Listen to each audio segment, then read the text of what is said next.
2 here at the break. So normally in this segment we would give you a tidbit on this day in Hornets history, but with the chaos of this final day, let's go ahead and check out the standings that are relevant to the Hornets and what they mean. So Boston is already locked into the 7th spot no matter what happens at the end of business today. Again, Hornets win, stay in the 8th spot, and we'll face Boston at some point on Tuesday. We know it's Tuesday. We do not have a time for that yet. The 9-10 game will also be on Tuesday, and again, the Pacers win and the Hornets lose, it will be the 10 seed for Charlotte going to Indianapolis to take on the Pacers.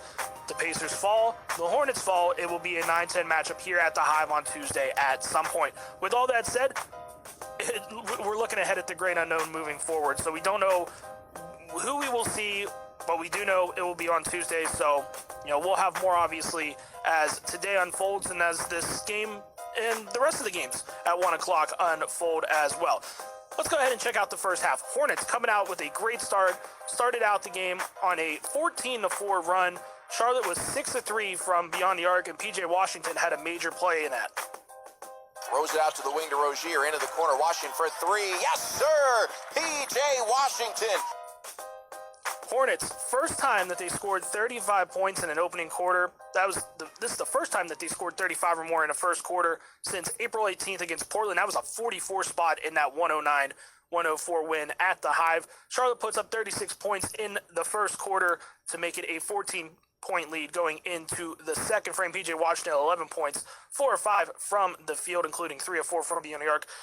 James Borrego went with a defensive lineup, and then the Hornets couldn't really get a whole lot going started offensively, and a couple of key substitutions for Washington coming off the bench, able to get a spark, a 13-4 run for Washington to start the second quarter. Hornets just 2-11 shooting from the floor about 4 or 5 minutes into that second quarter, but a couple of hustle plays down the stretch, able to get that lead back up a couple of digits thanks to Terry Rozier.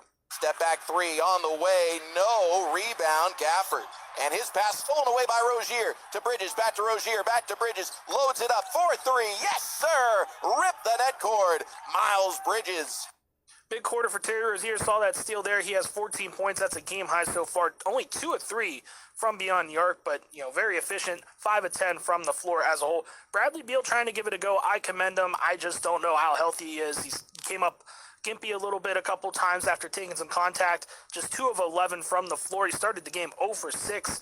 He's got 3 fouls as well. Rory Hachimura is leading the way so far for Washington in the scoring column, at least 11 points for him. Russell Westbrook doing Russell Westbrook things. 6 points,